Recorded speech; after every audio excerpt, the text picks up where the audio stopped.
అందరికీ వందనాలు. Praise the lord. వాక్యం వింటున్న వారందరికీ ప్రభువైన యేసుక్రీస్తు వారి శుభనామంలో వందనాలు తెలియజేస్తున్నాను. ప్రియ సహోదరి సహోదరులారా, సామెతల గ్రంథము 27వ అధ్యాయము 7వ వచనం నేను మీ కొరకు చదివి వినిపించబోతున్నా. మనసు పెట్టి వినండి. సామెతలు 27వ అధ్యాయము 7వ వచనం. కడుపు నిండిన వాడు తేనె పట్టునైనను త్రొక్కివేయును, ఆకలి గొనిన వానికి చేదు వస్తువైనను తీయగా నుండును. ఎంత బాగుంది కదండి ఈ లేఖన భాగం. ఈ వాక్య భాగం మనుషుల మనస్తత్వాన్ని తెలియజేస్తుంది.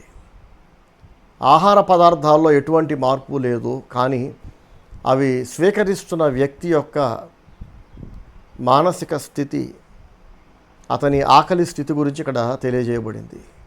ఆకలితో ఉన్న వాడికి చేదు వస్తువు పెట్టినా ఆహా ఓహో అనుకుంటూ లొట్టలేసుకుంటూ తింటాడట. గడ్డి పెట్టినా బిర్యానీ అనుకొని తింటాడు. గడ్డి బిర్యానీలాగా ఎందుకు అనిపిస్తుందంటే అప్పుడు వాడికి ఆకలేస్తుంది కనుక. ఇదే వ్యక్తికి కడుపు నిండిన తరువాత అత్యంత రుచికరమైన తేనె పట్టు తీసుకొచ్చి ఇస్తే వాడు దాన్ని తినకపోగా కాళ్ళతో త్రొక్కుతాడట. నీకు తినబుద్ధి కాకపోతే తినొద్దు, కానీ కాళ్ళతో తొక్కాల్సిన అవసరం ఏముంది? నిజానికి మనుషులు ఎవరు తేనె పట్టును కాళ్ళతో తొక్కరు, కానీ ఇది ఒక వాస్తవాన్ని తెలియజేయడం వరకు దేవుడు ఇలా రాయించాడు. ఒకే వ్యక్తి ఆకలితో ఉన్నప్పుడు ఒకలాగా, కడుపు నిండాక మరొకలాగా ప్రవర్తిస్తాడని దేవుడు తెలియజేస్తున్నాడు. నిజానికి ఇది భౌతికమైన ఆకలి గురించి కాదండి. కడుపు నిండిన వాడు తేనె పట్టునైనా తొక్కివేయును అనే ఈ మాటకు అర్థం ఏంటంటే, కడుపు నిండిన వాడు అంటే జీవితంలో స్థిరపడ్డవాడు అని అర్థం. చేతి నిండా డబ్బు ఉంది, తినడానికి తిండి ఉంది, కట్టుకోవడానికి మంచి మంచి బట్టలు ఉన్నాయి, ఉండడానికి ఒక మంచి ఇల్లు వచ్చింది, తిరగడానికి ఒక వెహికల్ వచ్చింది. ఆటోమేటిక్గా డబ్బు పెరిగేసరికి, వస్తు సంపద పెరిగేసరికి, ఒంటి మీద ఖరీదైన బట్టలు, చేతిలో ఖరీదైన ఫోన్ వచ్చేసరికి ఖరీదైన స్నేహాలు, బంధుత్వాలు పెరుగుతాయి. అప్పుడు ఈ వ్యక్తికి దేవుని వాక్యము రుచించదట. దేవుడు నచ్చడు, దేవుని వాక్యము నచ్చదు. ఇదే వ్యక్తి తినడానికి తిండి లేని స్థితిలో, అంటే ఆకలి కొన్న స్థితిలో, ఒకప్పుడు డబ్బులు లేవు, చేతి నిండా డబ్బు లేవు, ఒంటి మీద మంచి బట్టలు లేవు, ఆ స్టేజ్లో 3 పూట్ల కడుపు నిండా తినడానికి భోజనం లేదు, ఒక పూట కడుపు నిండా తింటే గగనం, దేవానికి వందనాలు, ఈరోజు ఒక పూటైనా నాకు కడుపు నిండా తినే అవకాశం ఇచ్చావని దేవుణ్ణి స్తుతించే అంత పేదరికంలో ఆ వ్యక్తికి దేవుని వాక్యం నచ్చేది, దేవుడు నచ్చేవాడు, దేవుని పట్ల ప్రేమ ఉండేది, దేవుని సేవలో సహకరించాలనే బలమైన కోరిక ఉండేది, దైవజనుడి పట్ల అపారమైన గౌరవం ఉండేది. ఆ వ్యక్తికే ఎప్పుడూ ఆకలి కొన్న స్థితిలో, డబ్బులు లేని స్థితిలో, బట్టలు లేని స్థితిలో, సమాజంలో డబ్బు లేని కారణంగా, బట్టలు లేని కారణంగా ఎవరు కూడా గౌరవించని ఒక దశ ఉంది చూసారా? ఆ స్టేజ్లో ప్రతి మనిషికి దేవుడు నచ్చుతాడు, దేవుని వాక్యం నచ్చుతుంది, దైవజనుడు నచ్చుతాడు. కానీ ఇదే వ్యక్తి జీవితంలో స్థిరపడ్డాక, దేవుడు అతన్ని స్థిరపరిచిన తరువాత, అతని ప్రార్థనలు విని, దైవజనుడి ప్రార్థన విని, తినడానికి తిండిచ్చి, కప్పుకోవడానికి బట్టలిచ్చి, కాస్త నెమ్మదిచ్చినాక, చేతి నిండా డబ్బున్నాక, కడుపు నిండిన వాడు తేనె పట్టునైనా త్రొక్కివేయును అని రాసుంది చూసారా? సరిగ్గా అలాగే జీవితంలో స్థిరపడ్డ మనుషులు, అమ్మయ్య ఇక నేను ఒక ఇల్లు కట్టుకున్నాను, అమ్మయ్య ఇప్పుడు నా చేతి నిండా డబ్బు ఉంటుంది, అమ్మయ్య ఇప్పుడు కడుపు నిండా తింటున్నాను, తినగా ఇల్లు కట్టుకోగా ఎక్సెస్ అమౌంట్ ఉంది, దాన్ని నేను సేవ్ చేసుకుంటున్నా, ఒకప్పుడు ఇల్లు కట్టుకోవటమే కలలాగా అనిపించింది, ఇప్పుడు ఇల్లు కట్టేసుకున్నాను, ఎక్స్ట్రా ఆస్తులు కొనుక్కుంటున్నా, అంత డబ్బు దేవుడిచ్చాడు, అంత ఆస్తి పెరిగింది. మరి ఏమీ లేని స్థితిలో దేవుని పట్ల ఉన్న ప్రేమ, విధేయత, గౌరవము, ఆసక్తి అన్నీ కలిగిన స్థితిలో మనుషులకు ఎందుకు తగ్గిపోతున్నాయి? కారణం ఏంటి? ఇదేదో ఒకరిద్దరికి కాదండి, ఎక్కువ మందికి ఇలాగే జరుగుతుంది. ఒకప్పుడు నిరుపేదలుగా ఉన్న ఎంతోమంది అప్పుడు భక్తులుగా ఉన్నారు, ప్రార్థనాపరులై ఉన్నారు, వాక్యం ధ్యానించేవాళ్ళు, దైవజనుడు అంటే అపారమైన గౌరవము, రెస్పెక్ట్ ఉండేది. ఆ వ్యక్తులే స్థిరపడ్డాక అన్నీ పొందుకున్న తర్వాత బైబిల్ చదవడం మానేస్తారు, ప్రార్థన చేయడం మానేస్తారు, దేవుని సేవకుడిని ఎదిరించడం ప్రారంభిస్తారు, తిరగబడుతుంటారు, దేవుని సేవకుడికి నేర్పే ప్రయత్నం చేస్తుంటారు. విపరీతమైన గర్వం ఆవరిస్తుంది. పెద్ద చిన్న మర్యాద మర్చిపోతారు, వారి మొదలు మర్చిపోతారు, వారి ప్రారంభ స్థితి మర్చిపోతారు. ఏంటి సంగతి అంటే వీరి కడుపు నిండింది. అదండి అసలు విషయం. ఇప్పుడు కడుపు నిండింది. ఒకప్పుడు ఆకలిగొన్న స్థితిలో ప్రార్థించకపోతే మా ఆకలి తీరదేమో అనే ఒక భయం ఉంది చూసారా, ఆ భయం ఇప్పుడు పోయింది. ఎందుకంటే ఇప్పుడు చాలా సంవత్సరాల పాటు తిన్నా కూడా అయిపోనంత డబ్బు ఉంది, భోజనం ఉంది, ఆస్తులు ఉన్నాయి. ఒకప్పుడు దేవుడు ఇవ్వాలి, దేవుడు ఇవ్వకపోతే నాకు ఈ పూట గడవదు, పిల్లల ఫీజు కట్టుకోలేను, ఇంటి అద్దె కట్టుకోలేను, దేవుని దయ, దేవుని కృప లేకపోతే మరొక రోజు నేను సజీవంగా ఉండలేను అనే ఒక భయం ఉంది చూసారా, ఆ భయం ఇప్పుడు లేదు. ఆ భయం ప్లేస్లో ఇప్పుడు ఏమొచ్చిందో తెలుసా? అప్పుడేమో దేవుడు ఉన్నాడు నాకేంట్లే అనే భరోసా, ఇప్పుడేమో నాకు ఆస్తులు ఉన్నాయిగా, నాకు డబ్బు ఉంది కదా, నాకేంట్లే అనే భరోసా. దేవుని మీద ఉన్న విశ్వాసం ఇప్పుడు డబ్బు మీదకి మళ్ళీంది. ఒకప్పుడు దేవునిపైన ఆధారపడ్డ అదే వ్యక్తి ఇప్పుడు డబ్బు మీద ఆధారపడుతున్నాడు. నాకు దేవుడున్నాడు, నాకేం తక్కువ అనే స్థితి నుంచి నాకు డబ్బు ఉంది, నాకేం తక్కువ, నాకు సొంత ఇల్లు ఉంది, నాకేం తక్కువ, ఇప్పుడు నాకు 2 ఇళ్ళు ఉన్నాయి, నాకేం తక్కువ, 2 ఇళ్ళు కాక అనేక స్థలాలు కొన్నాను, నాకేం తక్కువ. ఒకప్పుడు జబ్బు చేస్తే ప్రభువా నన్ను స్వస్థపరచు నాయన, నువ్వు స్వస్థపరచకపోతే నేను పేదవాడిని, దిక్కులేని వాడిని, డాక్టర్లకి, మందులకి, జబ్బులకి ఖర్చు పెట్టేంత డబ్బు నా దగ్గర లేదు, ఉన్న డబ్బంతా రోగాలకి పెడితే మరి నేనేం తినాలి, నా పిల్లలకేం పెట్టాలి అనే స్థితి నుండి ఇప్పుడు ఏ జబ్బు వచ్చినా డబ్బు ఖర్చు పెట్టి కార్పొరేట్ హాస్పిటల్లో ట్రీట్మెంట్ నేను తీసుకోగలను అనే ఒక మనోనిర్భరము, ధైర్యము, ఒక గర్వం మనుషులకు వస్తుంది.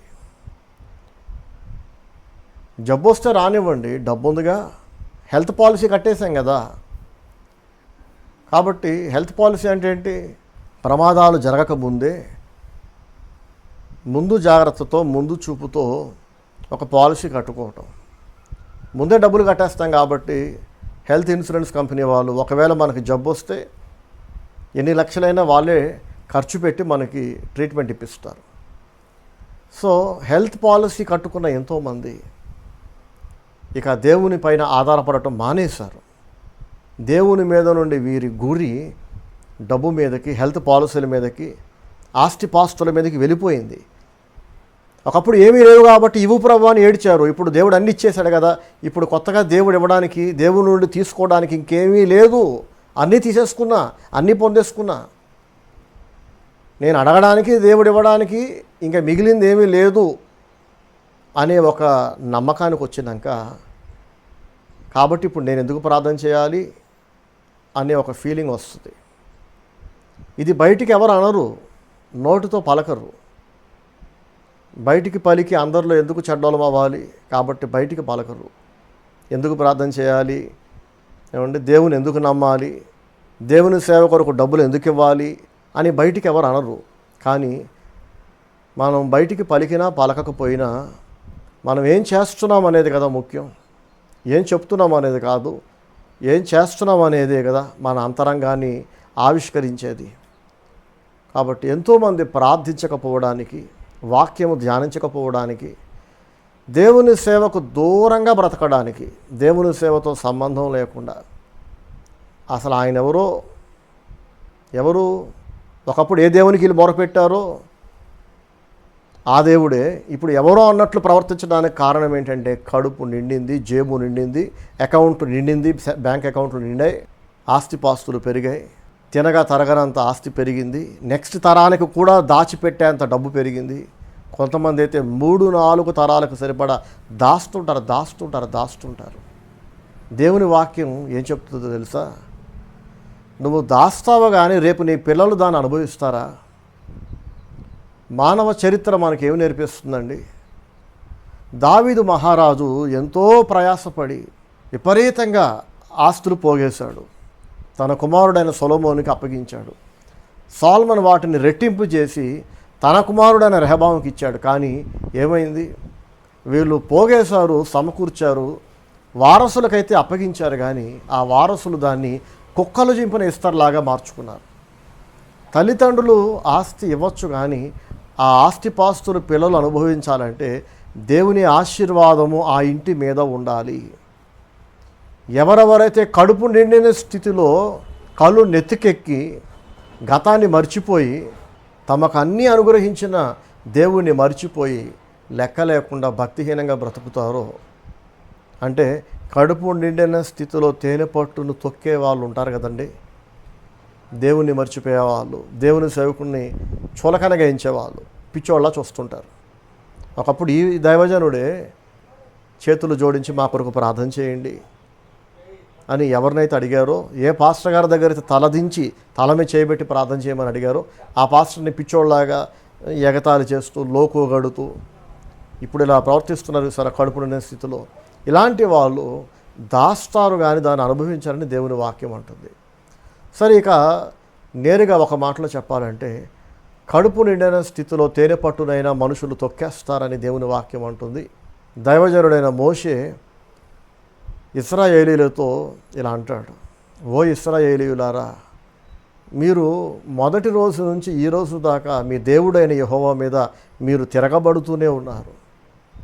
ఆకలిగా ఉన్న స్థితిలో మీ కడుపు నింపాడు ఆయన. మీరు దాహముగుంటే బండలో నుండి నీళ్ళు ఇచ్చాడు. వెనక ఫరో సైన్యమో ముందు సముద్రం అడ్డం వస్తే ఎటెల్లాలో అర్థం కాని స్థితిలో ముందు నుయ్యి వెనక గొయ్య అనే పరిస్థితి మీకు వస్తే దేవుడు సముద్రములో దారిచ్చాడు. మీకు దేవదూతల ఆహారం మీకు ఇచ్చాడు కదా. మీరు మాంసం అడిగితే మాంసం ఇచ్చాడు, మీరు ఏది అడిగితే అది ఇచ్చాడు. కానీ మీరు లెక్కలేనని సార్లు ఆయన మీద తిరగబడ్డారు. మీ మెంటాలిటీ నాకు తెలుసు. రేపు మీరు వాగ్దాన భూమిలో చేరినాక, వాగ్దాన భూమిని స్వతంత్రించుకున్న తర్వాత మీరు కడుపు నిండా తిన్నవాళ్ళై దేవుడు మీకు ఇచ్చిన ఆ ఇళ్లల్లో సుఖిస్తూ జీవితాన్ని ఎంజాయ్ చేస్తూ ఆస్వాదిస్తూ బలిసిన వారే అంటారు, మీ హృదయములు కొవ్విన వారే అంటాడు. అక్కడ చూసారా, ఒళ్ళు బలిసి బాగా కొవ్వు పట్టి అంటాడనమాట. మీ దేవుడైన యెహోవాని మరచిపోతారేమో జాగ్రత్త అని ముందుగానే హెచ్చరించాడు. ఇలా చేస్తారేమో, ఇలా జరిగే ప్రమాదం ఉంది. ఎందుకంటే గతంలో మీరు అలాగే ప్రవర్తించారు. కడుపు నిండిన స్థితిలో దేవునికి దూరం అయ్యారు, దేవుని విడిచిపెట్టేశారు, దేవుని పట్ల నిర్లక్ష్యంగా ప్రవర్తించారు. దేవుడు చావు దెబ్బ కొట్టాక మళ్ళీ దేవుని దగ్గరకు వచ్చారు. మీ పూర్వీకులు, మీ పితరులు అలాగే ప్రవర్తించారు, మీరు అలాగే ప్రవర్తించారు.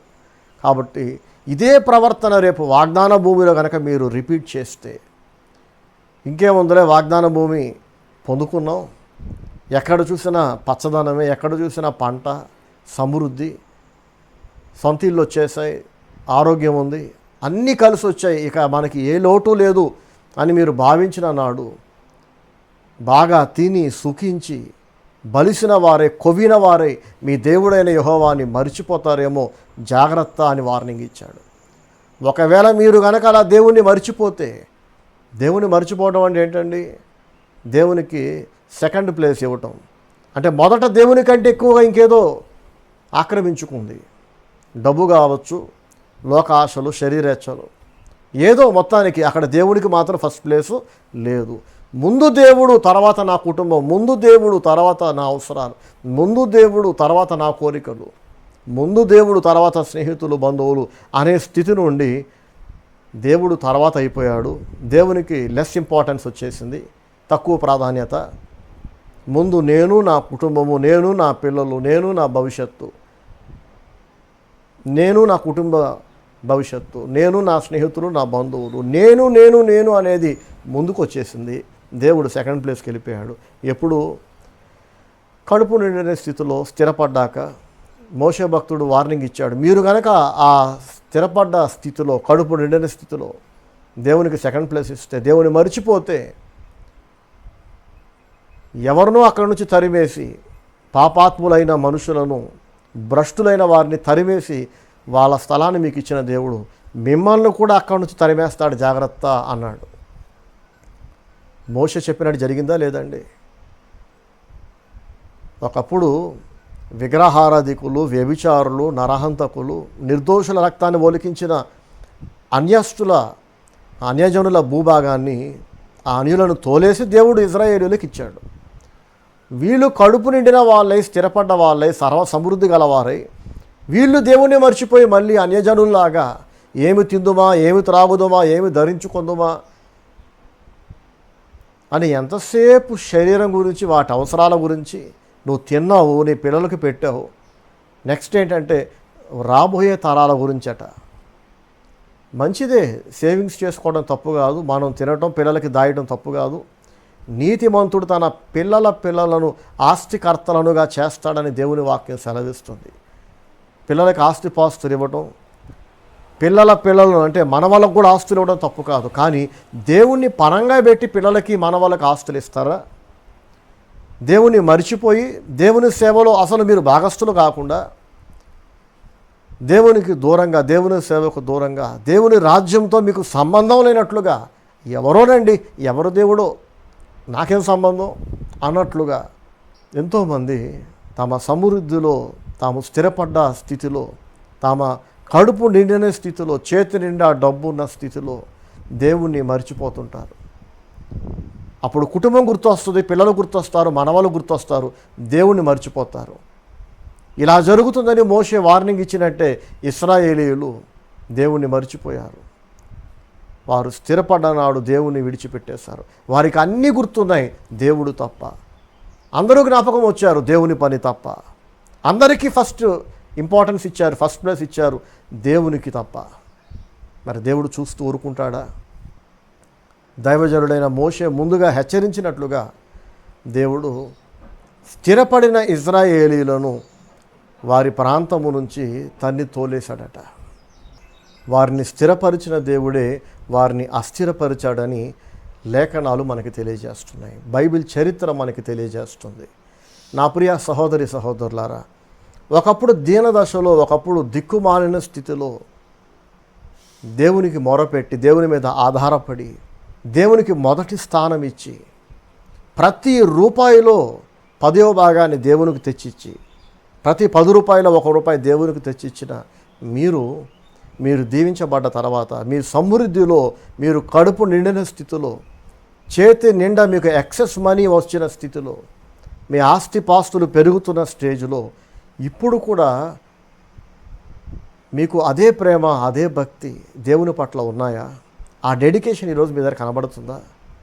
ఒకవేళ లేకపోతే కనుక ఇశ్రాయేలీయుల కంటే బైబిల్ గ్రంథంలో మనం చూసిన, చదివిన మానవుల కంటే గొప్పవాళ్ళం కాదు కదా. దేవుని వాక్యం అంటుంది, చూడండి, సామెతల గ్రంథము 11వ అధ్యాయము 28వ వచనములో, ధనమును నమ్ముకొనివాడు పాడైపోవును, నీతిమంతులు చిగురాకు వలె వృద్ధి నొందుదురు. డబ్బును నమ్ముకున్నవాడు పాడైపోతాడనే దేవుని వాక్యం సెలవిస్తుంది.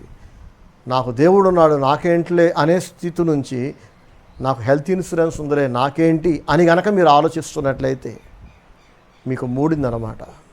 వాస్తవం చెప్తున్నా, పచ్చిగా చెప్తున్నాను, గుచ్చుకునేలా చెప్తున్నా, కానీ నిజం చెప్తున్నా. నేను దేవుని నమ్ముకునే బిడ్డని, నాకేం తక్కువ, నాకు దేవుడు ఉన్నాడు, నేను దేవుని మీద ఆధారపడ్డా, నేను దేవుని బిడ్డను అనుకునే స్థితి నుంచి, నాకు డబ్బు ఉంది నాకేంట్లే, నాకు సొంత ఇల్లు ఉంది నాకేంట్లే, నాకు జాబ్ ఉంది నాకేంట్లే, నాకు ఫైనాన్షియల్ సెక్యూరిటీ ఉంది నాకేంట్లే అనేలాగా మీ మానసిక స్థితి గనక మారితే, మీరు తేనె పట్టును తొక్కే స్థితిలో ఉంటే గనక, ఒకవేళ కడుపు నిండిన వాడు తేనె పట్టునైనా తొక్కువేయును అని మనం చదువుకున్నాం కదా. అలా తొక్కే వాళ్ళందరినీ దేవుడు కింద పడేసి తొక్కాడు బైబిల్ గ్రంథంలో. రేపు ఆ క్యూలో, ఆ లిస్ట్లో, ఆ లైన్లో మీరు ఉంటారు. నెక్స్ట్ దేవుడు మిమ్మల్ని కూడా తొక్కుతాడు ఖచ్చితంగా. దేవునికి పక్షపాతం లేదు. ఎవరు పేదరికంలో కన్నీటితో మొరపెట్టినా వాళ్ళని దేవుడు దర్శిస్తాడు. ఆయనకు పక్షపాతం లేదు కనుక ఒకప్పుడు కన్నీటితో మొరపెడితే అందరినీ దీవించాడు. ఆయనకు పక్షపాతం లేదు కనుక దేవుణ్ణి మరిచిపోయి, దేవుని కార్యాలను, దేవుని వాక్యాన్ని నిర్లక్ష్యం చేసిన వాళ్ళందరినీ ఏ భేదము లేకుండా, ఏ పక్షపాతం లేకుండా ఆదాము మొదలుకొని దావీదు దాకా అందరినీ తొక్కాడు దేవుడు. సో బైబిల్లో జరగటమే కాదు, దేవుని సేవలో నా స్వంత అనుభవాన్ని మీతో పంచుకుంటున్నాను. ఒకప్పుడు పేదవారిగా ఉన్న ఎంతోమంది ఆ పేదరికంలో ఇంకా నాకు ఎక్కువ సహకరించారు దేవుని సేవలో. తెలుసండి, ఆశ్చర్యం అనిపిస్తుంది. మానవ మెదడు ఏం చెప్పుద్దంటే, ఈ వ్యక్తి పేదోడై ఉంటేనే దేవుని సేవలో ఎంత సహకరిస్తున్నాడు కదా, ఎంత మంచితనం ఉంది, ఎంత భక్తి ఉంది తనకి, ఈ సహోదరికి ఎంత ప్రేమ దేవుడు అంటే, ఇంత భక్తి కలిగిన ఈ స్త్రీ, ఈ పురుషుడు దీవించబడితే ఇంకా ఎంత ఉపయోగపడతాడు దేవునికి అని మన మానవ జ్ఞానం చెప్పుద్ది. అని చాలామంది చేస్తుంది ఏంటో తెలుసా, వారి పేదరికములో, ఏమీ లేని స్థితిలో, ఆకలిగొన్న స్థితిలో, అవమానాలు పడుతున్న స్థితిలో, ఒంటి మీద బట్టలు, చేతిలో డబ్బు, ఫైనాన్షియల్ సెక్యూరిటీ, ఏ హెల్త్ పాలసీ లేని నాడు వారు దేవుని సేవ పట్ల, దేవుని పట్ల, దైవజనుడి పట్ల వారు చూపించిన ప్రేమ, ఆతృత, శ్రద్ధ, భయము, భక్తి, ఆ డబ్బు, ఆరోగ్యం అన్నీ వచ్చినాక ఆ శ్రద్ధ పోవటం మనం చూస్తాం. తర్వాత ఏం జరుగుతుందంటే, మునుపు జరిగిందే మరలా జరుగును. అన్నీ ఇచ్చిన దేవుడు మనశ్శాంతిని తీసేస్తాడు. ఇది ఎలా ఉంటుందంటే, ప్రాణము లేని ఒక శరీరాన్ని ఎంత అలంకరించినా ఏం ప్రయోజనం అండి? తల మొదలుకొని కాళ్ళ వరకు ఖరీదైన పట్టు చీరలతో, సూట్లు, కోట్లతో అలంకరించి, ఖరీదైన బంగారు ఆభరణాలతో అలంకరించిన ఒక శవాన్ని ఎంత అలంకరించినా ఏం ప్రయోజనం? అది కూలిపోతుంటుంది, వాసన కొడుతుంది కదా. ప్రాణము లేని ఒక శవాన్ని భూమి మీద ఉన్న అత్యంత ఖరీదైన బట్టలతో, బంగారు అలంకరణలతో అలంకరించడం ఎంత తెలివి తక్కువతనము. మనశ్శాంతి లేనివాడి పేరు మీద ఎన్ని ఆస్తులున్నా, ఎన్ని ఇల్లున్నా, ఎన్ని స్థలాలున్నా, ఎవరి జీవితాల్లో దేవుడు ఉండడో వారికి మనశ్శాంతి ఉండదు, వారికి నెమ్మది ఉండదు, వారికి కాపుదల ఉండదు, దేవుని కాపుదల ఉండదు. నా ప్రియ సహోదరి సహోదరులారా, అవసరం అంటారా దేవునితో ఆటలాడటం, దేవునితో పోరాడటం అవసరం అంటారా? వీటన్నిటికీ మించి అత్యంత పెద్ద పెను ప్రమాదం దాగి ఉంది. ఏది? మనశ్శాంతి పోగొట్టుకోవటం, ఆరోగ్యం పోగొట్టుకోవటం, కాపుదల పోగొట్టుకోవటం. ఇవి కాక నిత్య నరకాగ్ని గుండములో యుగయుగాల పాటు శిక్షించబడతాం. ఇది అన్నిటికంటే భయంకరమైన పెద్ద శిక్ష కదా. తెలియని వాళ్ళకి చెప్తామండి, ఇది తప్పురా బాబు, నువ్వు ఇలా చేయకూడదు, ఇది దేవుని వాక్యం, నువ్వు ఇలా చేయాలని తెలియని వాడికి చెప్తాం. ఒకప్పుడు ఏమీ లేని పేదరికములో అన్నీ తెలుసుకొని, అన్నీ నేర్చుకొని, అన్నీ జరిగించి, తీరా దేవుడు వారికి నెమ్మది ఇచ్చినాక సమస్త జ్ఞానంతో ఏం చేయాలో, ఏం చేయకూడదో, ఎలా బ్రతకాలో, ఎలా బ్రతకకూడదో అన్నీ తెలిసిన వ్యక్తులు దేవుని పట్ల నిర్లక్ష్యంగా వ్యవహరిస్తున్నారంటే, దేవునికి దూరంగా బ్రతుకుతున్నారంటే ఇంకా వారికి ఏం చెప్తాం చెప్పండి? మిగిలింది ఇంకా దేవుని పనిష్మెంటే కదా, దేవుని దండన మాత్రమే కదా. చాలామంది అల్లాడిపోతుంటారు. దేవుడు వారిని శిక్షించినప్పుడు, దేవుడు వారిని చావు దెబ్బ కొట్టినప్పుడు విలవిల్లాడిపోతుంటారు. ప్రార్థన చేయండి బ్రదర్ అంటుంటారు. నేను ప్రార్థన చేయటం కాదు, మీ బుద్ధి మారాలి, మీ బుద్ధి మారాలి. మీ దీన దశలో ఏమీ లేని నాడు జ్ఞాపకం చేసుకోండి, దేవునికి మీరేం మాట ఇచ్చారు.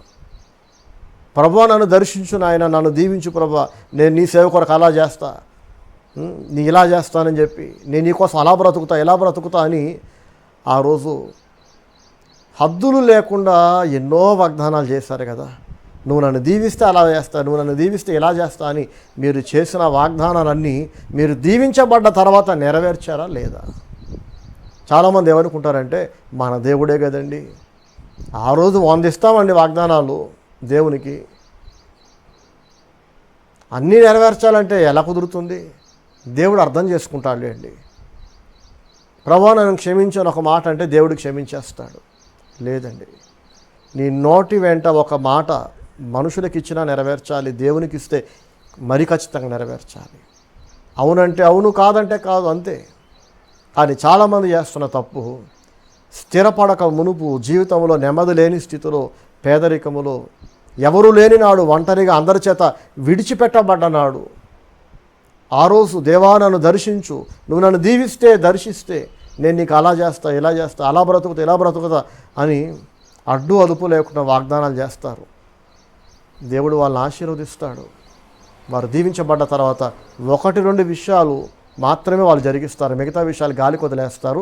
మర్చిపోయి కాదు, గుర్తుండి కూడా బరితెగింపు, దాన్నే భక్తిహీనత అంటారు. ఈ భక్తిహీనత వలన, ఈ బరితెగింపు వలన ఎంతోమంది దేవునికి సెకండ్ ప్లేస్ ఇవ్వటం, లేదా ఎక్కడో లాస్ట్ ప్లేస్ ఇవ్వటం, దేవుణ్ణి మర్చిపోవటం, ఇలాంటి వాళ్ళందరికీ మళ్ళీ దేవుని భయము ఎప్పుడు కలుగుతుందో తెలుసా?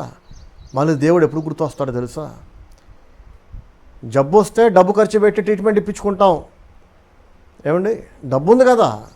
ఒకప్పుడు దేవునికి ఇచ్చిన స్థానాన్ని ఇప్పుడు డబ్బుకి ఇస్తూ ఉంటారు కదా. డబ్బు ఉంది కాబట్టి భోజనం కొనేసుకుంటాం, డబ్బు ఉంది కాబట్టి బట్టలు కొనుక్కుంటాం, డబ్బు ఉంది కాబట్టి స్థలాలు కొంటాం, లేదా ఆస్తులు కొనుక్కుంటాం, బంగారం కొంటాం, డబ్బు ఉంది కాబట్టి మందులు వారేసి డాక్టర్ గారి మొఖాన ఆరోగ్యాన్ని కొనేసుకుంటాం.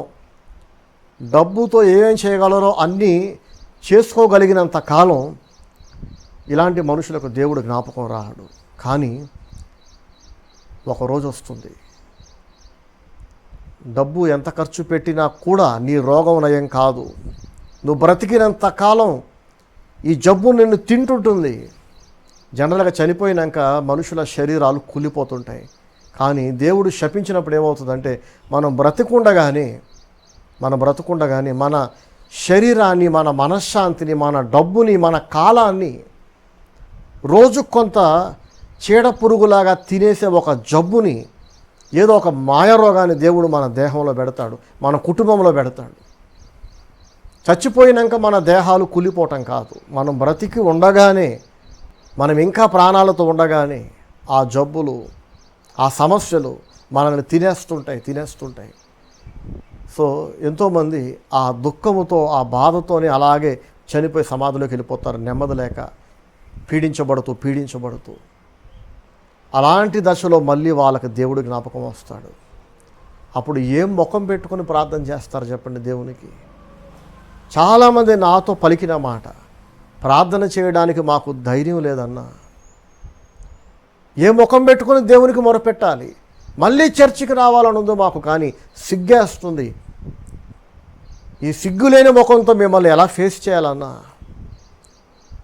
ఒకప్పుడు మా దీన దశలో మీరు మా కొరకు ప్రయాసపడ్డారు, మమ్మల్ని బలపరిచారు, ధైర్యం చెప్పారు, మాకు దేవుణ్ణి అందించారు, దేవునికి అంటుగట్టారు. కానీ మేము స్థిరపడ్డ తర్వాత చర్చ్ వదిలిపెట్టి వెళ్ళిపోయాం, మిమ్మల్ని వదిలిపెట్టి వెళ్ళిపోయాం, దేవుని కూడా వదిలేసాం. మా ఇంటి దగ్గరలో ఉన్న ఏదో ఒక చర్చికి వెళ్తున్నాం, అలా బ్రతికేస్తున్నాం. ఇవాళ మళ్ళీ మాకు నెమ్మది లేని స్థితి వచ్చింది. మీ దగ్గరికి రావాలంటే, మీకు ఫోన్ చేయాలంటే, మీతో మాట్లాడాలంటే మాకు సిగ్గేస్తుంది. ఏం ముఖం పెట్టుకొని ఫోన్ చేయాలి? ఏం ముఖం పెట్టుకొని రావాలి? ప్రార్థన చేద్దామంటే భయం వేస్తుంది, దేవుడు మా ప్రార్థన వింటాడా అని నాతో పలికే వాళ్ళు ఎంతోమంది. అలాంటి వాళ్ళందరితో నేను ఒక మాట చెప్పాలనుకుంటున్నా. నాకు ఫోన్ చేయాలంటేనే మీకు సిగ్గేస్తే, నా ముఖం చూడాలంటేనే మీకు సిగ్గేస్తే, రేపు చనిపోయిన తర్వాత ఏం ముఖం పెట్టుకొని దేవుని ముఖదర్శనం చేస్తారు చెప్పండి? అవునా కదా? రేపు దేవుడు మిమ్మల్ని రాణిస్తాడా? ఇంత నీతిమాలిన వ్యక్తులను దేవునికి మాట ఇచ్చారు, మాట మీద నిలబడలేదు. కష్టకాలంలో మొరపెట్టారు, ప్రభువా నేను అలా బ్రతుకుతా, ఇలా బ్రతుకుతా అని వాగ్దానాలు చేశారు, ఏది నెరవేర్చలేదు. రేపు ఈ లోకాన్ని విడిచిపెట్టి, ఈ శరీరాన్ని విడిచిపెట్టి, మీరు నమ్ముకున్న మీ డబ్బుని, ఆ డబ్బుతో కొనుక్కున్న ఆస్తులను అన్నిటినీ వదిలిపెట్టి ఒకరోజు వెళ్ళిపోవాలి కదా. ఆ రోజు ఏమండి, ఆ రోజు దేవుడు మిమ్మల్ని తన దగ్గరికి రాణిస్తాడా? ఎలా ఎదుర్కొంటారు దేవుణ్ణి చెప్పండి? రీసెంట్గా ఒక తండ్రి తన మనసులో ఉన్న బాధని, దుఃఖాన్ని నాతో ఇలా పంచుకున్నాడు. ఒకప్పుడు ప్రార్థనా పరుణ్ణి బ్రదర్, నేను ఎంతో ప్రార్థించాను, దేవుని సేవలో మా పాస్టర్ గారికి ఎంతో సహకరించాను. ఏమీ లేని నాడు నా పేదరికములో నాకు కలిగిన ఆ కొంచెములో నుండి దేవుని సేవ కొరకు ఎంతో తీసుకొచ్చి ఇచ్చేవాడిని. దేవుడు కూడా నన్ను ఆశీర్వదిస్తూ వచ్చాడు.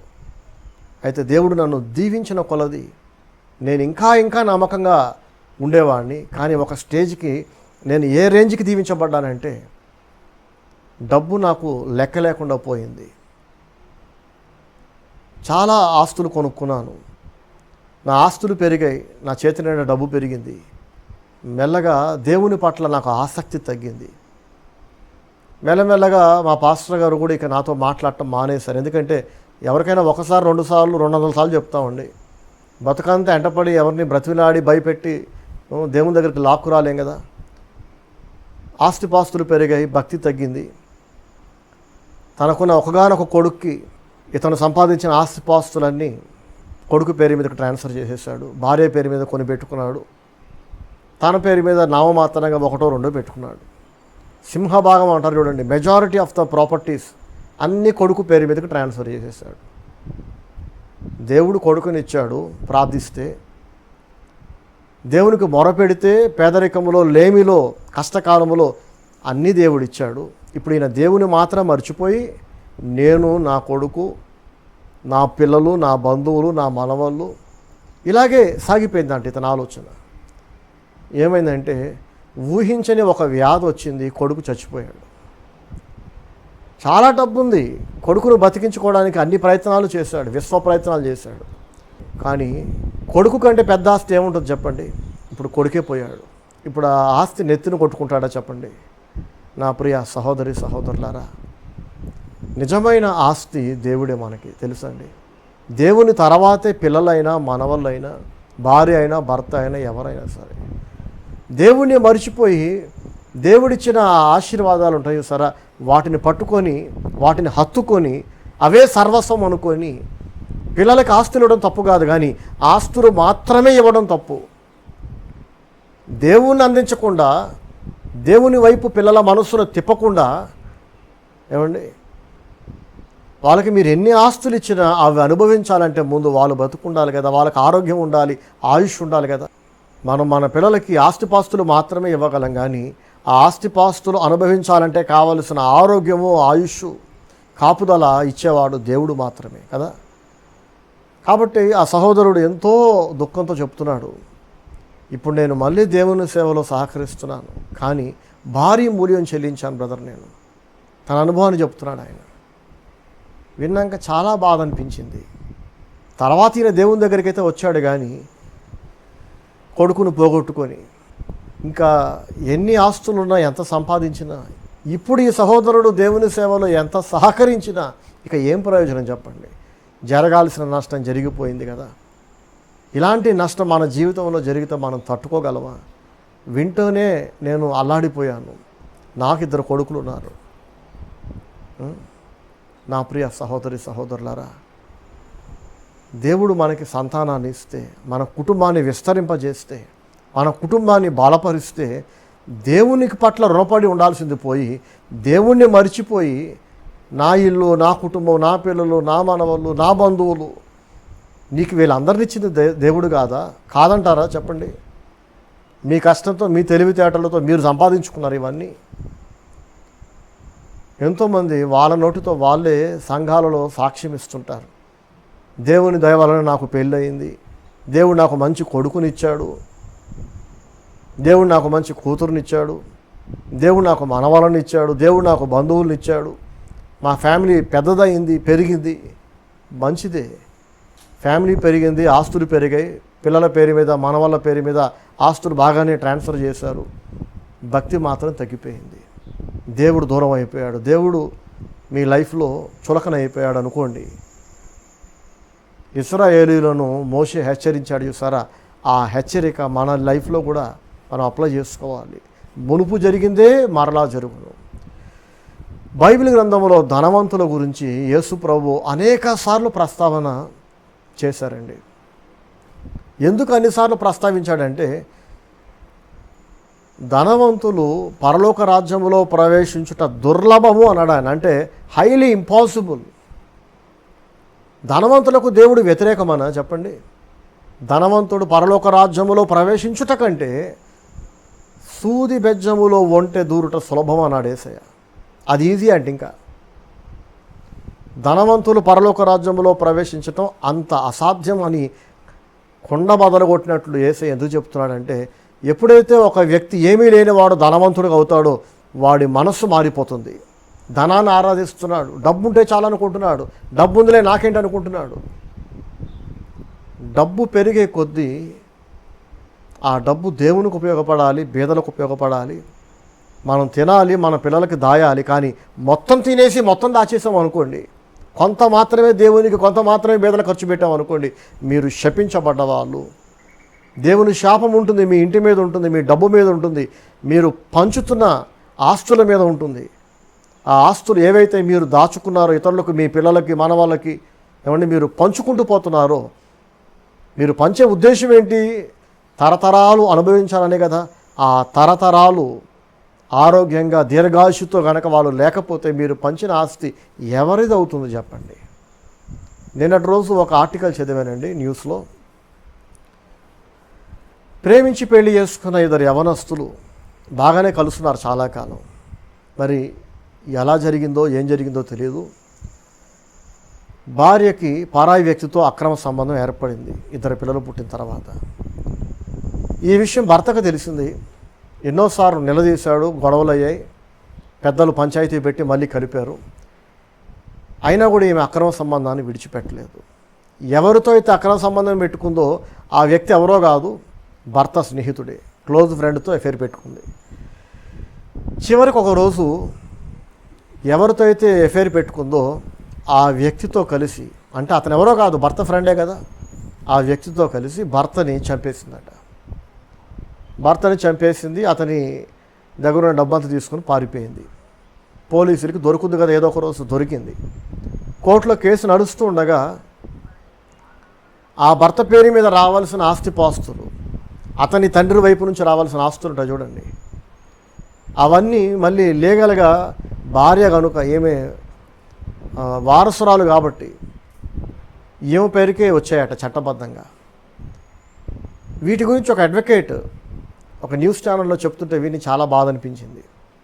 ఆమె భర్తను చంపిన హంతకురాలే అయినా అది ఇంకా ప్రూవ్ అవ్వలేదు, కోర్టులో కేసు నడుస్తుంది కాబట్టి ఈలోపు ఆమె లీగల్ హెయిర్ కాబట్టి, వారసురాలు కాబట్టి, తండ్రి నుంచి, తాత నుంచి తండ్రికి, తండ్రి నుంచి ఇతనికి సంక్రమించిన వారసత్వపు ఆస్తులు ఉంటాయి సరే, అవన్నీ ఇప్పుడు ఈ అమ్మాయికి వచ్చేసినాయట, భార్యకు వచ్చేసినాయట. ఎంత బాధేస్తుంది కదండి వింటుంటే. తాతలేమో తండ్రికి ఇచ్చారు, తండ్రి ఏమో నా కొడుకు కదా అనే ప్రేమతో కొడుకుకి ఇచ్చారు, కానీ ఆ కొడుకు వాటిని అనుభవించాడండి. భార్య చేతిలో చనిపోయాడు. పైగా ఎవరి చేత మోసగించబడ్డాడో, ఎవరి చేతిలో హతమార్చబడ్డాడో ఆ భార్య అనుభవిస్తుంది ఇప్పుడు. నా ప్రియ సహోదరి సహోదరులారా, ఒక ఆస్తి మనం కొంటే సరిపోదు, మన పేరు మీద ఉంటే సరిపోదు, దాన్ని మనం అనుభవించాలి. ఎంతోమంది ఆస్తులు కొంటారు కానీ వాటిని అనుభవించకుండానే చనిపోతారు, అనుభవించకుండానే వ్యాధిగ్రస్తులు అవుతుంటారు, రోగాల పాలు అవుతుంటారు. చాలా ఆస్తులు ఉన్నాయి కానీ ఏం ప్రయోజనం? ఒక ముద్ద తినలేము మేము. కడుపు నిండా ఒక పూట భోజనం చేస్తే చాలు మేము చచ్చిపోతాం. మమ్మల్ని గనబెట్టి కాల్చనక్కర్లే, కత్తులతో నరకనక్కర్లేదు. ఒక్క పూట కడుపు నిండా భోజనం చేస్తే చాలు ప్రాణం పోద్ది. అన్ని వ్యాధులు ఉన్నాయి దేహంలో అని బాధపడే వాళ్ళు లెక్కలేనంతమంది. కాబట్టి ఒక కారైనా, ఇల్లైనా, పొలాలైనా, స్థలాలైనా, వెండి బంగారాలైనా మన పేరు మీద, మన పిల్లల పేరు మీద ఉంటే సరిపోదు, వాటిని మనం అనుభవించాలి కదండి. మన పేరు మీద కొత్త కారు కొని రిజిస్టర్ చేసాం, అది రోడ్డు మీద పెద్ద యాక్సిడెంట్ అయ్యి ఆ కార్ యాక్సిడెంట్లో మనం పోయాం అనుకోండి, ఏం సుఖం చెప్పండి? సొంత కారు ఓనర్ అదే కారులో యాక్సిడెంట్లో పోతే తనకంటే అసలు కారు లేనివాడు, సైకిల్ మీద తిరుగుతున్నవాడు, ప్రాణాలతో ఆరోగ్యంతో 100 ఏళ్ళు బతికినవాడు ఇంకా నయం కాదంటారా చెప్పండి? కాబట్టి కారు కొంటే సరిపోదు, అందులో యాక్సిడెంట్ జరగకుండా, ప్రమాదాలు జరగకుండా దేవుడిచ్చిన పూర్తి ఆరోగ్యం ప్రయాణం చేయగలగాలి కదా. కాబట్టి ఆస్తిపాస్తులు పెరగడం తప్పు కాదు, కానీ దేవుణ్ణి పణంగా పెట్టి, దేవుణ్ణి మర్చిపోయి, దేవునికి తక్కువ లేదా లీస్ట్ ప్రియారిటీ ఇచ్చి, నేను, నా ఇల్లు, నా పిల్లలు, నా కుటుంబం, నా స్నేహితులు, నా బంధువులని, ఎవరి స్నేహితులు, ఎవరి బంధువులు మనం చెప్పగలమా? మన పిల్లలు ముందు పోతారో మనం పోతామో ముందు చెప్పండి? మన చేతిలో ఉందా? మనం అనుకున్నట్టు అన్నీ జరుగుతాయి? అసలు రేపేం జరుగుతుందో మనకు తెలియదు కదా. ఒకప్పుడు అన్యుల భూభాగం అది ఇజ్రాయేలీల భూభాగంగా వాళ్ళు ఆక్రమించుకున్నప్పుడు అది వారదైంది. దేవుడు ఇజ్రాయేలీలను బబులోను దేశానికి అప్పగించినప్పుడు ఆ భూభాగం కాస్త బాబిలోనియన్స్ అయింది.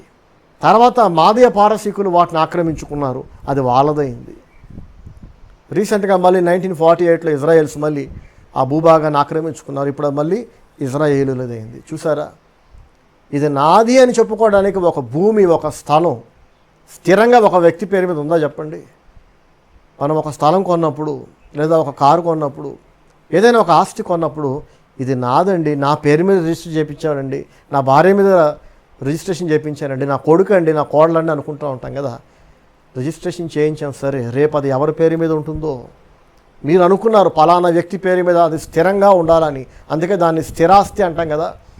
ఇవి మనం పెట్టుకుంటున్న పేర్లు, కానీ రేపు అది ఎవరి వశమవుతుందో మన చేతిలో లేదండి. కనుక దేవుని ఆశీర్వాదం మన మీద ఉన్నప్పుడు ఆస్తులు కొంటాము, వాటిని అనుభవిస్తాం. దేవుని ఆశీర్వాదం మన మీద లేనప్పుడు ఆస్తులు కొంటాం, మన పేరు మీద, మన వాళ్ళ పేరు మీద రిజిస్ట్రేషన్ చేయించుకుంటాం, కానీ అవి అనుభవించకుండానే ఈ లోకాన్ని విడిచిపెట్టి వెళ్ళిపోతాం. ఈ లోకంలో ఉండగా అనుభవించము, ఈ లోకాన్ని విడిచిపెట్టినప్పుడు మళ్ళీ ఏం జరుగుతుందంటే దేవుడు కూడా మనల్ని విడిచిపెట్టేస్తాడు. మీతో నాకు ఏ సంబంధం లేదు, అక్రమము చేయువారులారా నాకు మీతో అసలు ఏం పని చెప్పండి అని అపవాదికిని వాని దూతలకు సిద్ధపరచబడ్డ నరకాగ్నిలోనికి వెళ్ళిపోండి అంటాడు ఆయన.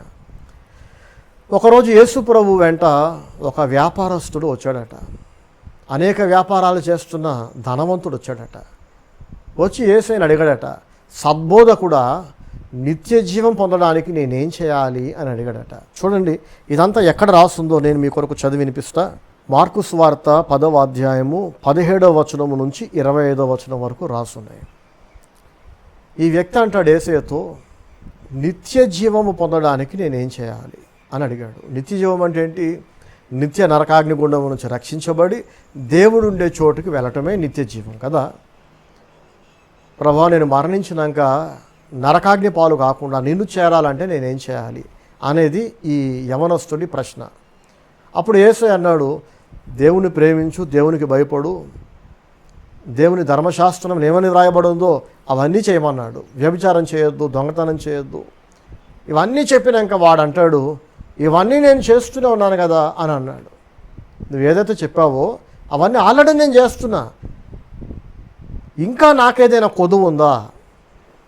నేను తెలిసి కూడా చేయకుండా మిగిలిపోయిన ఏదైనా విషయం ఉందా? ఏదైనా ఉంటే నాకు చెప్పు ప్రభువా, నేను నేర్చుకుంటా, నేను చేస్తా అన్నాడు. అప్పుడు యేసయ్య అంటాడు, చూడండి 21వ వచనం, మార్కు సువార్త 10వ అధ్యాయము 21వ వచనం. యేసు అతని చూచి అతని ప్రేమించి, నీకు ఒకటి కొదువగానున్నది, నీవు వెళ్ళి నీకు కలిగినవన్నీ అమ్మి బీదలకిమ్ము, పరలోకమందు నీకు ధనము కలుగును, నీవు వచ్చి నన్ను వెంబడించుమని చెప్పాను. చూసారా, యేసయ్య ఏమన్నాడంటే, ఒరే బాబు, నువ్వు అన్నీ చేస్తున్నావు, దేవుడు చెప్పినవన్నీ చేస్తున్నావు, ఒకటి తప్ప, ఒకటి నీకు కొదువగానున్నది. ఒక విషయంలో నువ్వు వెనకబడ్డావు, తెలియక చేయకపోవటం కాదు, తెలిసి కూడా నువ్వు చేయట్లా. ఏంటది అంటే, నువ్వు విపరీతంగా ఆస్తులు సంపాదించావు కదా, ఆస్తులు సంపాదించావు, నువ్వు బాగానే అనుభవిస్తున్నావు, నువ్వు నీ కుటుంబం నీ ఖాందానం మొత్తం వాటిని అనుభవిస్తున్నారు, కానీ నువ్వు దేవుని కొరకు వాటిని వాడట్లేదురా, అలాగే బేదల కొరకు కూడా వాటిని ఖర్చు పెట్టట్లేదు. ఇదొక్కటే నీ కొదువుగా ఉంది, కాబట్టి నీ ఆస్తులు అమ్మి దాన్ని తెచ్చి బేదలకి ఇమ్మన్నాడు దేవుడు. చూడండి, మళ్ళీ చదువుతున్నాను. యేసు అతని చూచి అతని ప్రేమించి, నీకు ఒకటి కొదువగానున్నది, నీవు వెళ్ళి నీకు కలిగినవన్నీ అమ్మి బేదలకిమ్ము. ప్రైస్తలాడు, హల్లెలూయా. ఏమవుద్దట అప్పుడు? పరలోకమందు నీకు ధనము కలుగును, నీవు వచ్చి నన్ను వెంబడించుమని చెప్పాను.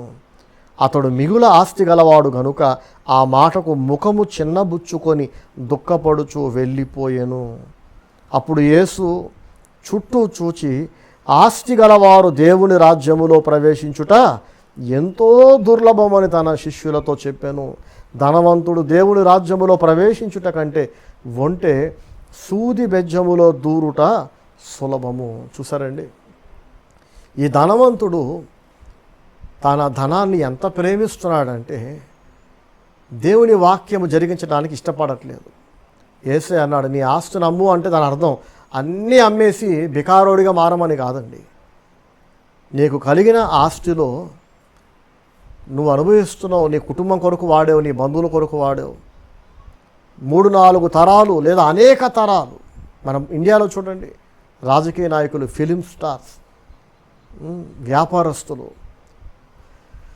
ఒక్కొక్కరు దాదాపు 100 తరాలకు సరిపడా ఆస్తి దాచేస్తున్నారు. ఇదే దేశంలో ఒక పూట భోజనం లేక ఆకలి చావులు చేస్తున్న వాళ్ళు కూడా ఉన్నారు.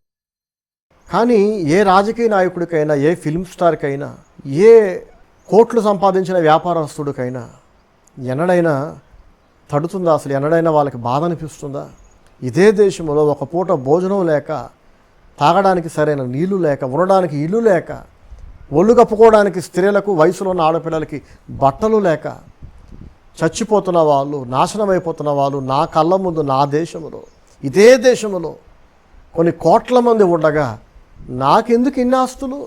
నా పేరు మీద, నా భార్య పేరు మీద, పిల్లల పేరు మీద, మనవళ్ళ పేరు మీద, ఇంకా భూమి మీదకి రాని అతని వంశస్థుల కొరకు ముందు జాగ్రత్తగా దాదాపు 10-20 తరాలకు సరిపడా ఆస్తిపాస్తులు పోగేస్తున్నారే. ఇది దేవుడు లెక్క అడగడా చెప్పండి? ఆస్తులు అయితే పోగేశారు నిజమే, కానీ ఈ 10-20 తరాల వాళ్ళు ఖచ్చితంగా ఈ ఆస్తులు అనుభవిస్తారన్న గ్యారెంటీ ఉందా చెప్పండి? మొన్నటి వరకు ఆఫ్ఘనిస్తాన్లో ఐటీ మినిస్టర్గా పనిచేసిన మినిస్టర్ ఈరోజు అమెరికాలో ఫుడ్ డెలివరీ బాయ్గా పనిచేస్తున్నాడట. మరొక మంత్రి ఏమో క్యాబ్ డ్రైవర్గా పనిచేస్తున్నాడు. ఆఫ్ఘనిస్తాన్లో మొన్నటిదాకా ఒక టాప్ న్యూస్ ఛానల్లో యాంకర్గా పనిచేసిన ఒక టాప్ యాంకర్ ఈరోజు సమోసాలు అమ్ముకుంటున్నాడు అదే ఆఫ్ఘనిస్తాన్లో. వాళ్ళు అనుకుని ఉంటారు ఆ రోజు ఐటీ మినిస్టర్గా పనిచేస్తూ అనేక దేశ విదేశాలు ఏరోప్లేన్స్లో, బిజినెస్ ఫ్లైట్లో తిరిగిన వ్యక్తి క్యాబ్ డ్రైవర్గా పనిచేసే రోజులు వస్తాయని అనుకుని ఉంటాడండి? లేదు కదా. కాబట్టి మనం చూస్తుండగానే దేశాల గమనం మారిపోతుంది, దేశాల స్థితిగతులు తలకిందులు అయిపోతున్నాయి. దేశ అధ్యక్షులుగా ఉన్నవాళ్ళు, మంత్రులుగా ఉన్నవాళ్ళు బికారోలుగా అడుక్కు తినే స్థితిలో ఉన్నారు. రీసెంట్గా కోవిడ్ వలన మన ఇండియాలో కూడా, ముఖ్యంగా మన తెలుగు రాష్ట్రాల్లో స్కూళ్ళన్నీ బంద్ అయిపోయినాయి, వ్యాపార సంస్థలన్నీ బంద్ అయిపోయినాయి. దాదాపు ప్రైవేట్ ఎంప్లాయీస్ అన్ని వ్యాపారాలు దెబ్బతిన్నాయి. కానీ ఎక్కువ దెబ్బతిన్నది ఎవరంటే స్కూల్ టీచర్లే. ఎంతోమంది స్కూల్ టీచర్లు సూసైడ్ చేసుకుని చచ్చిపోయారు. టీచర్లు ఏంటండి, స్కూల్ ఫౌండర్లు కూడా ఏకంగా స్కూల్ డెవలప్ అవుతుందనే ఆశతో బ్యాంకుల్లో అలాగే బయట కూడా ఎక్కువ వడ్డీలకు అప్పులు తెచ్చేశారు. స్కూల్ రన్ అయితే ఫీజులు వస్తే ఆ అప్పులన్నీ కట్టేవాళ్ళు. కానీ వాళ్ళు ఊహించని విధంగా సడన్గా కరోనా వైరస్ రావటం, స్కూలు బంద్ అయిపోవటం, ఫీజులు రాకపోవటం. కానీ బ్యాంకుల నుంచి, ప్రైవేట్ ఫైనాన్సర్స్ నుంచి ఒత్తిడి ఉంటుంది కదా, ఆ అప్పులు కట్టలేక ఇలా అవుద్దని అనుకోలేదు మా జీవితం. చక్కగా పచ్చగా సాఫీగా సాగిపోతున్న మా జీవితం సడన్గా తలకిందులు అయిపోయింది. ఒడిదుడుకులకు లోనవటం కాదు, తలకిందులు అయిపోయింది.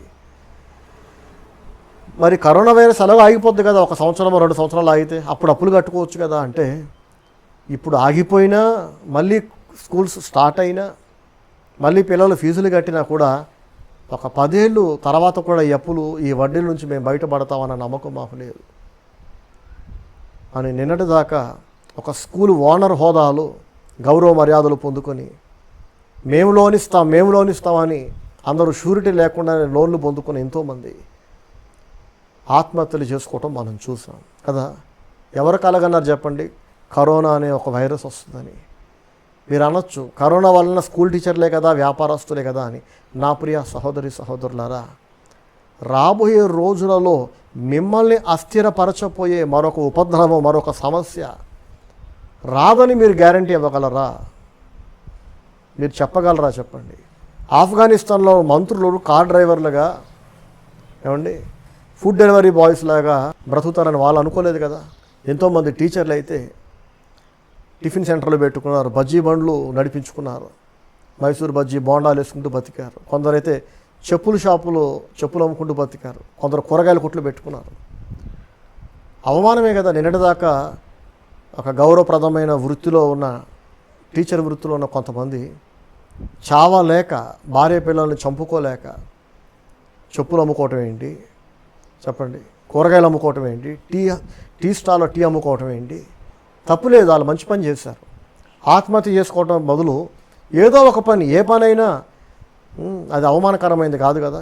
కష్టపడి పని చేసే ప్రతి పని కూడా ఆస్వాదించదగిందే. కానీ నేను చెప్పొచ్చింది ఏంటంటే, సడన్గా పరిస్థితులు తారుమారు అవుతాయని, తలకిందులు అవుతాయని ఎవరు కూడా అనుకోలేదు కదా.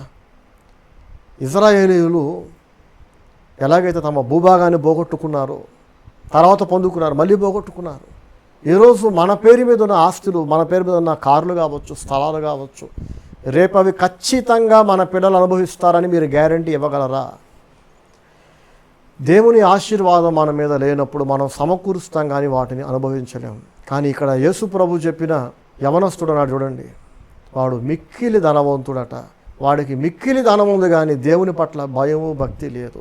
వాడు చెప్పుకుంటున్నాడు అంతే, అన్నీ చేస్తున్నా అని, కానీ ముఖము చిన్నబూచుకొని వెళ్ళిపోయాడట. ఈరోజు ఈ వాక్యం వింటున్న మీలో ఎవరైనా ముఖం మాడుస్తున్నారంటే అర్థం ఏంటంటే మీరు భక్తిహీనులని అర్థం. ఈ వాక్యం మీకు గుచ్చుకుంటుంది, మంచిది, గుచ్చుకున్నా పర్వాలా, మీరు మారాలి.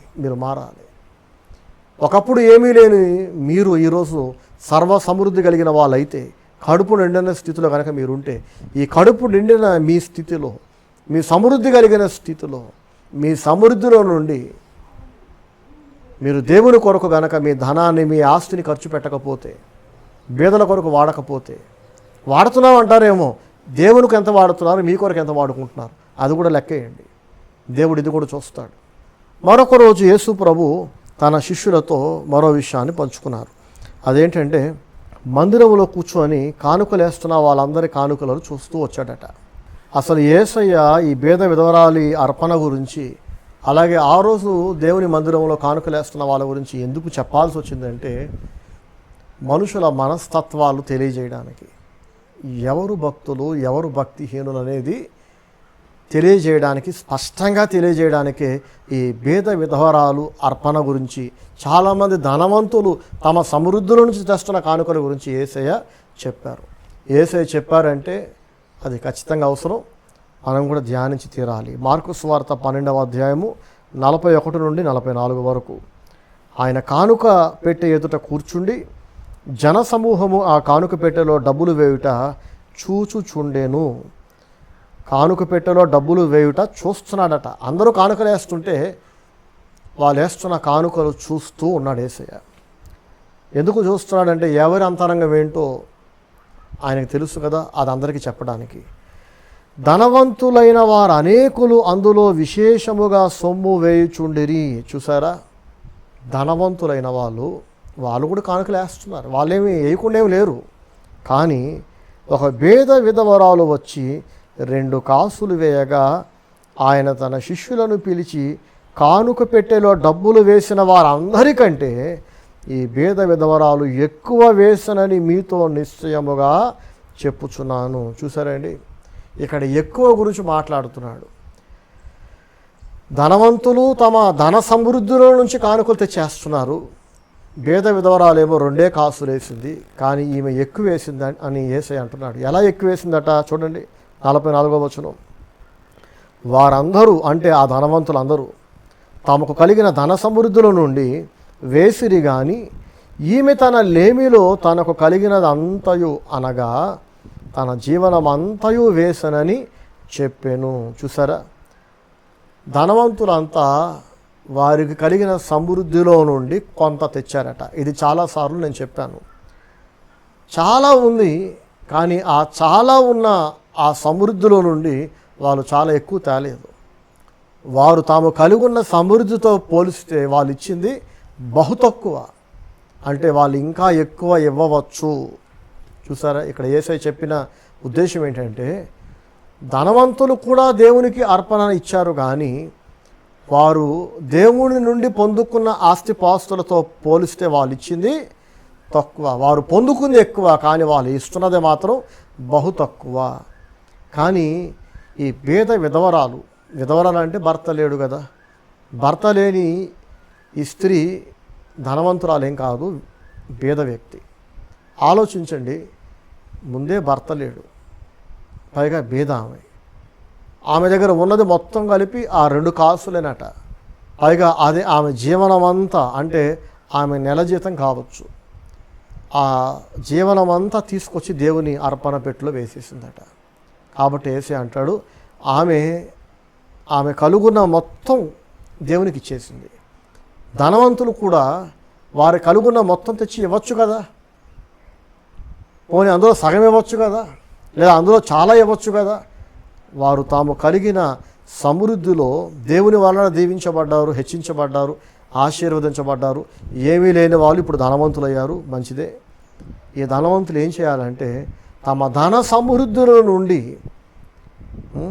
వారు పొందుకున్న దానికి తగ్గట్లుగా తిరిగి దేవుని కొరకు, బీదల కొరకు ఇవ్వాలి. అర్థమవుతుందండి?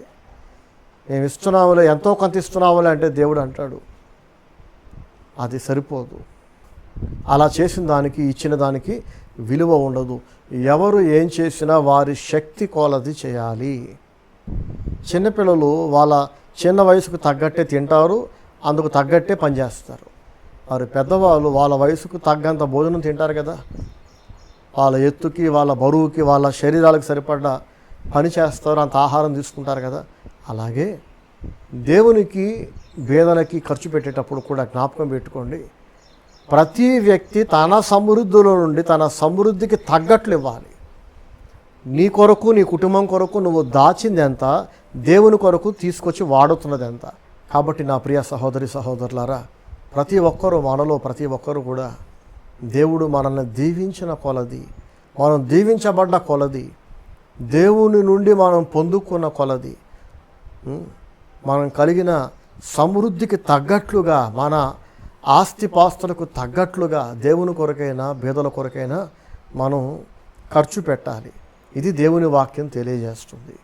యేసే అంటాడు, భూమి మీద మీ కొరకు ధనము సమకూర్చుకోవద్దు అంటాడు ఆయన.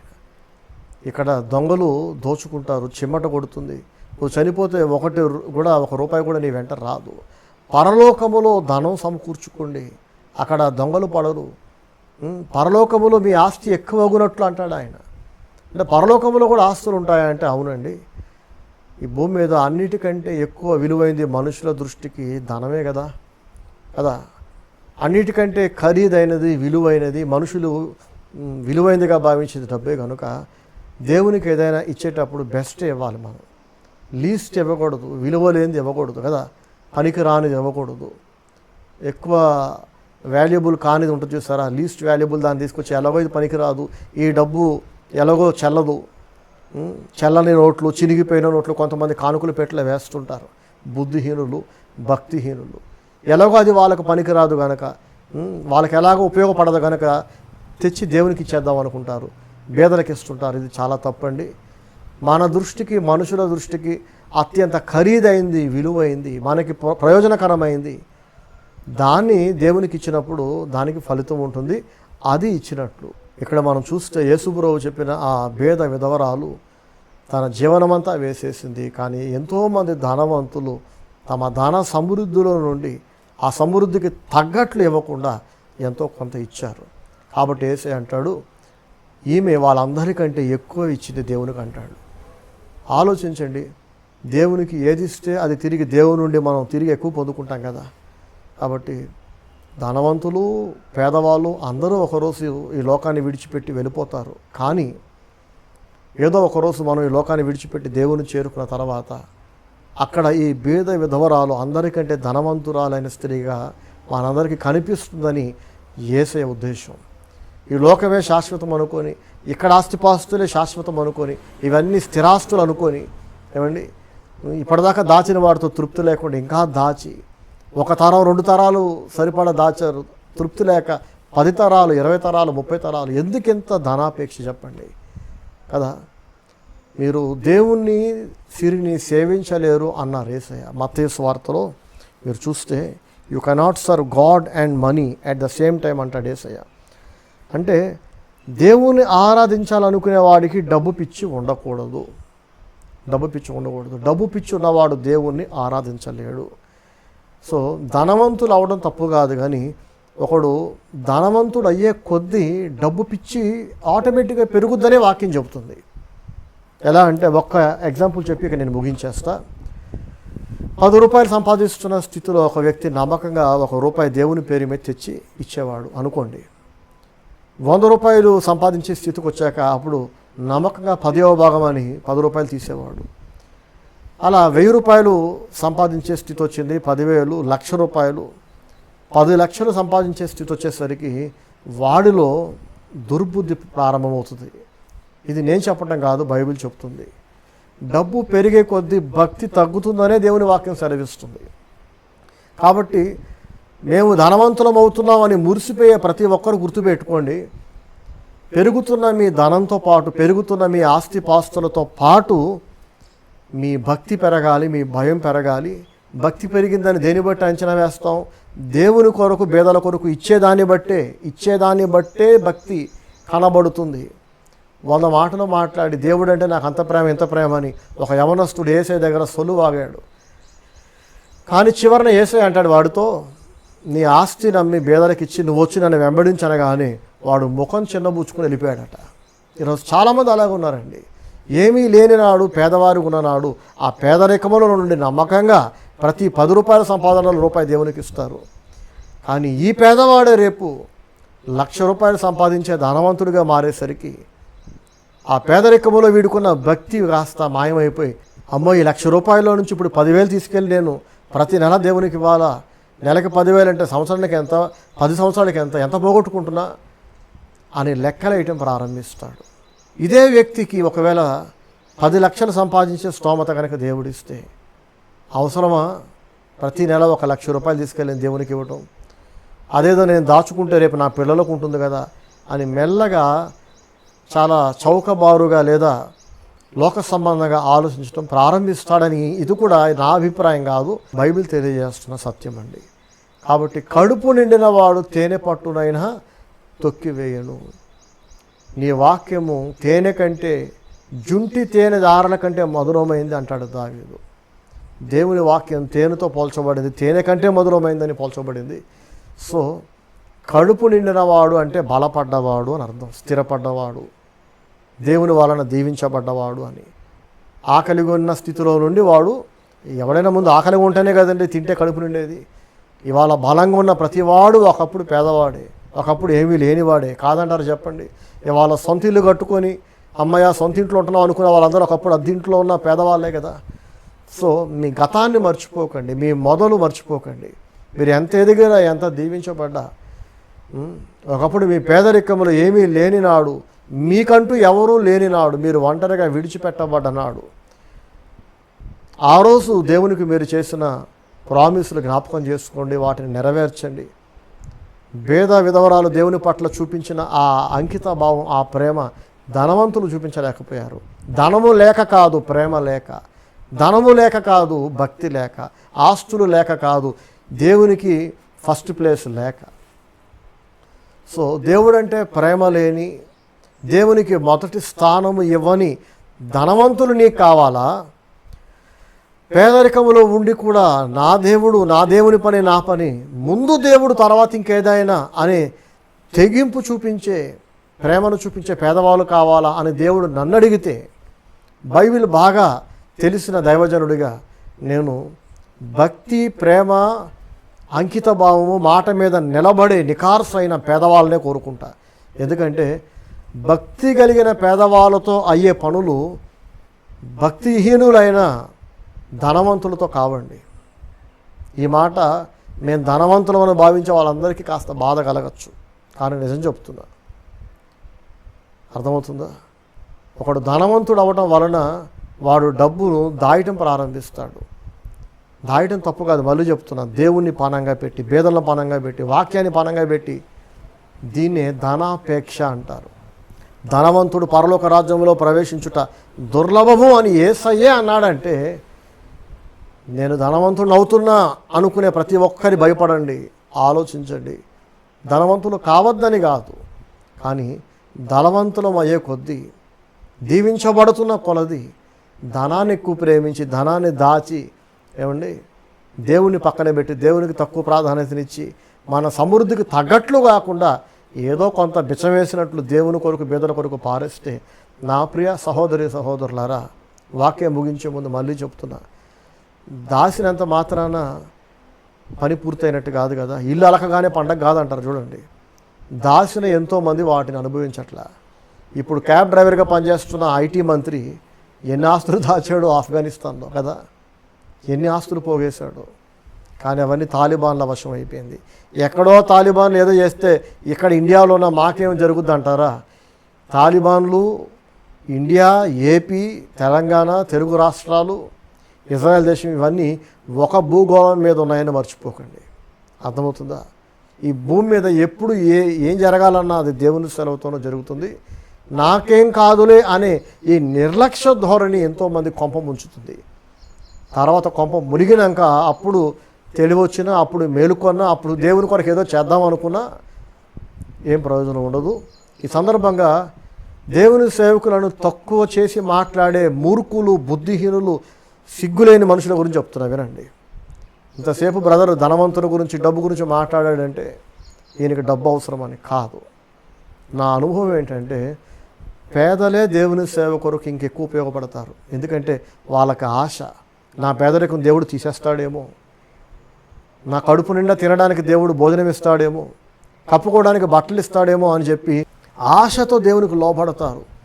తమ కలిగిన కొంచెములో నుండి తీసుకొచ్చి దేవుని సేవ కొరకు ఇస్తుంటారు. అలాంటి పేదలను ఎంతోమందిని నేను చూశాను, చూస్తూనే ఉన్నాను. ధనవంతులై ఉండి కూడా తమ సమృద్ధికి తగ్గట్లు కాకుండా ఏదో కొంత తెచ్చిచ్చే ధనవంతులను కూడా దేవుని సేవలో ప్రతి ఊర్లో నేను చూశాను, చూస్తూనే ఉన్నా. నేను చెప్పేది నేను చెబుతూనే ఉంటాను. కానీ ఒకసారి డబ్బు పిచ్చి కనుక నెత్తికెక్కితే, నాకు డబ్బు ఉందిలే నాకేంట్లే అనే స్థితికి కనుక మనిషి చేరితే ఇక ఆ వ్యక్తులను మార్చటం అసాధ్యం. మీరు ఎన్ని చెప్పినా, దేవుడే కనబడి చెప్పినా కూడా వాళ్ళు అలా చచ్చిపోతారు. వాళ్ళు తినరు, దాస్తారు. వాళ్ళు అనుకుంటారు రేపు నా నెక్స్ట్ జనరేషన్స్ అనుభవిస్తారని. కాదండి, ఎవరి మీద దేవుని ఆశీర్వాదం ఉండదో వాళ్ళు అనుభవించరు, వాళ్ళ పిల్లలు కూడా అనుభవించరు. ఇది దేవుని శాపం, బైబిల్ చెప్తుంది. అందుకే దాస్తున్న ప్రతి వ్యక్తి దేవునికి భయపడాలి. దేవా, నేను దాచుకున్న కృపనిచ్చో దాన్ని అనుభవించే కృపను కూడా నాకు, నా పిల్లలకి ఇవ్వు నాయన అని దేవునికి మొరపెట్టాలి. ప్రభు మనందరికీ సహాయం చేయనుగాక. God bless you all. Praise the Lord. ఆమేన్. నెమ్మది లేకుండా విస్తారమైన ధనముండుట కంటే